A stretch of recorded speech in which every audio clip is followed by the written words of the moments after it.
Don't let someone's bad mood become your bad day.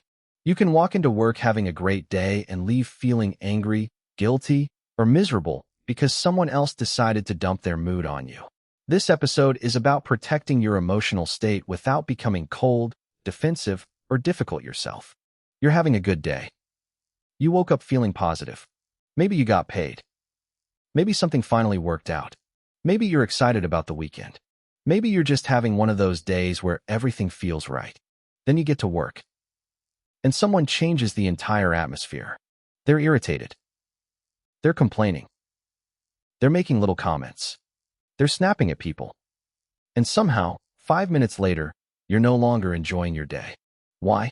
Because you allowed someone else's emotional state to become yours. Let's talk about that. 1. Someone having a bad day doesn't give them permission to ruin yours. This is important. People have bad days. Your coworker might be stressed. They might have problems at home. They might be exhausted. They might be dealing with something you know absolutely nothing about. You can have empathy for that. But empathy doesn't mean you have to absorb their behavior. Their difficult day is theirs. It doesn't automatically become yours. 2. Don't feel guilty because you're happy. This happens more than people realize. You're excited about something. You get good news. You're laughing with your coworkers. And suddenly someone responds with, "Must be nice." Or, "Some of us actually have problems." Or they simply give you that look that makes you feel like you should tone down your happiness. Don't. You don't need to apologize for having a good day. Someone else's unhappiness doesn't make your happiness inappropriate. 3. Learn to recognize when someone's mood is becoming your mood. This is where emotional intelligence matters. Pay attention to yourself. You walk into work feeling fine. Then someone speaks to you badly. Suddenly you're irritated. You start replaying the conversation. Your mood changes. You're now snapping at someone else. And before you know it, you've passed the negativity to another person. Stop the cycle. Ask yourself, was I actually angry before that interaction? If the answer is no, you've just identified where the emotional shift happened. 4. Don't fight every battle at work. You don't have to respond to every comment. You don't have to prove you're right. You don't have to explain yourself every time someone misunderstands you.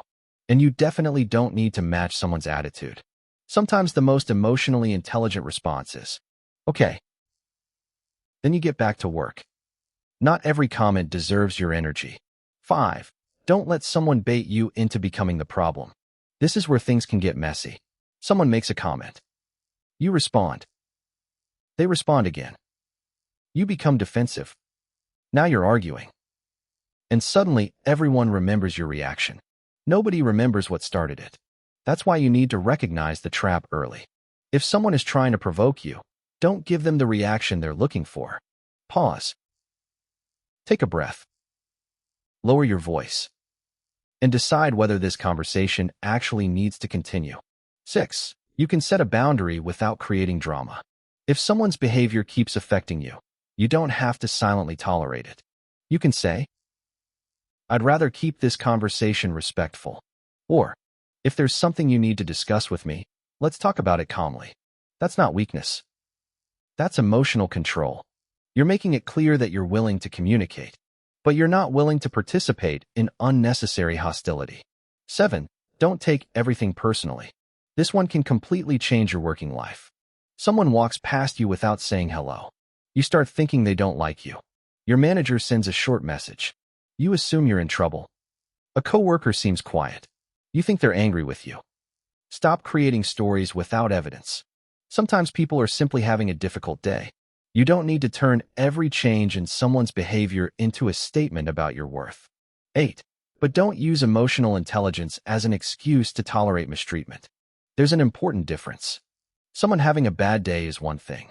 Someone repeatedly insulting you, bullying you, humiliating you, threatening you, or deliberately undermining you is something else. Don't confuse emotional maturity with accepting mistreatment. If the behavior becomes serious or persistent, document what happens and use the appropriate workplace channels to address it. Staying calm doesn't mean staying silent forever. 9. Protect your mood without becoming emotionally disconnected. You don't need to become cold. You can still care about your coworkers. You can still ask, "Are you okay?" You can still listen. You can still have empathy.